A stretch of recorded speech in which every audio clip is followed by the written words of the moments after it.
I've got a glare here, but I just finished Ian Fleming's You Only Live Twice. There is only one Bond. And this is a really good book. I like this book. So I'm not sure why. I guess I'm holding it in the wrong hand. That's why it's showing up weird.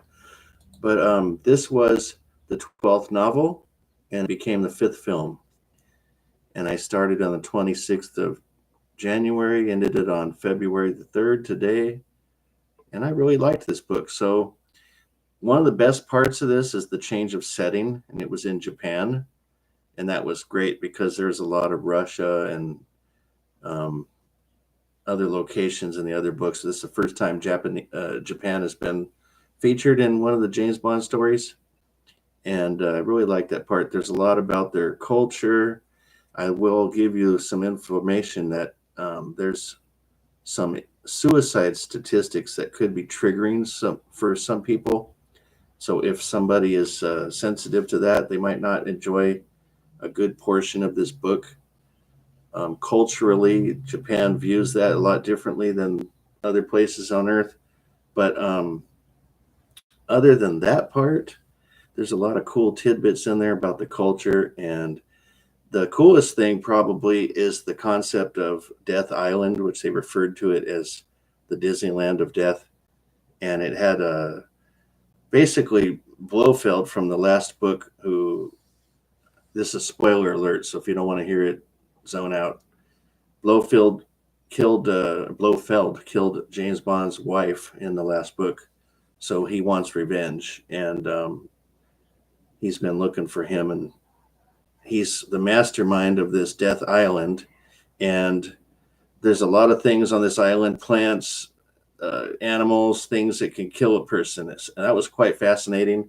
They went into a lot of different toxinous plants, and it's clear from other books that Ian Fleming was really into ocean life and apparently plant life as well. He might have missed his calling as a spy guy, maybe a little bit. Maybe he should have been more of an environmentalist. But anyway, aside from that, that part was really interesting. And then Bond had to sneak on the island with no weapons, which is kind of stupid. There's a reason for it, but it's kind of stupid. That part I didn't really appreciate as much. But it culminated with a sword fight. And then the ending, I won't tell you about the sword fight, the result of that. But the ending of this book is pretty cool. There's a false ending in essence.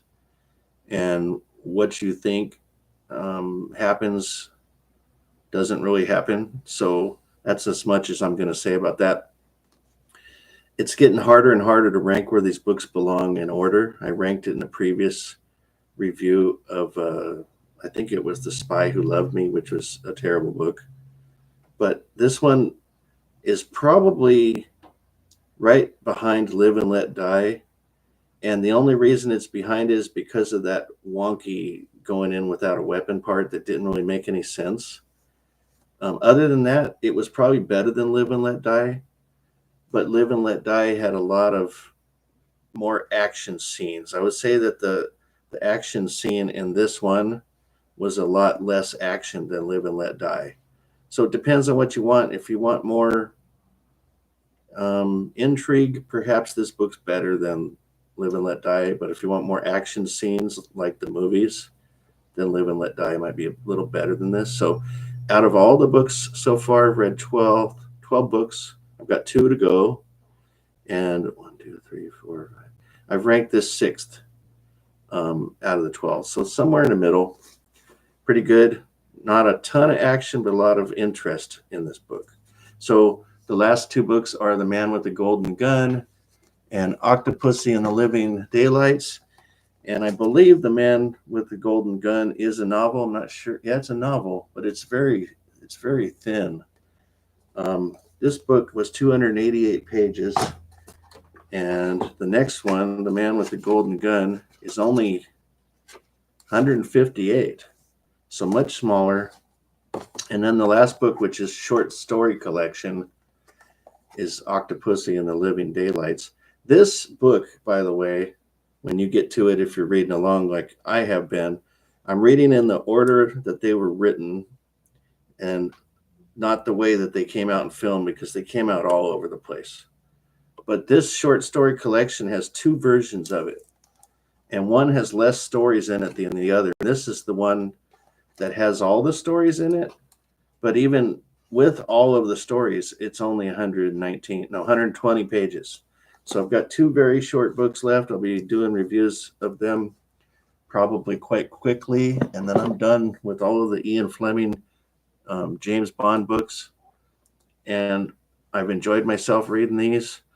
Um, I'm going to do a comparison at the end. Like I said, I ranked all of the movies and rated them by their stars on Netflix when I watched them like 10, 11 years ago.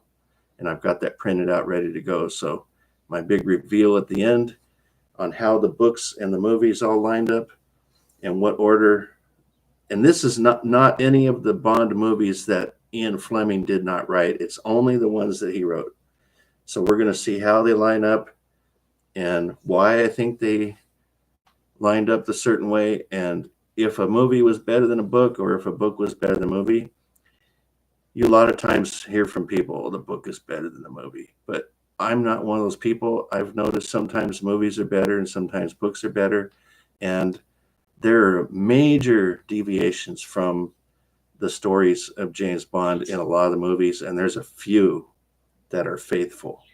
So if you're a person that thinks that the movie should be just like the book, the Bond movies as you know them would not be anything like they are. So that is my summary of You Only Live Twice.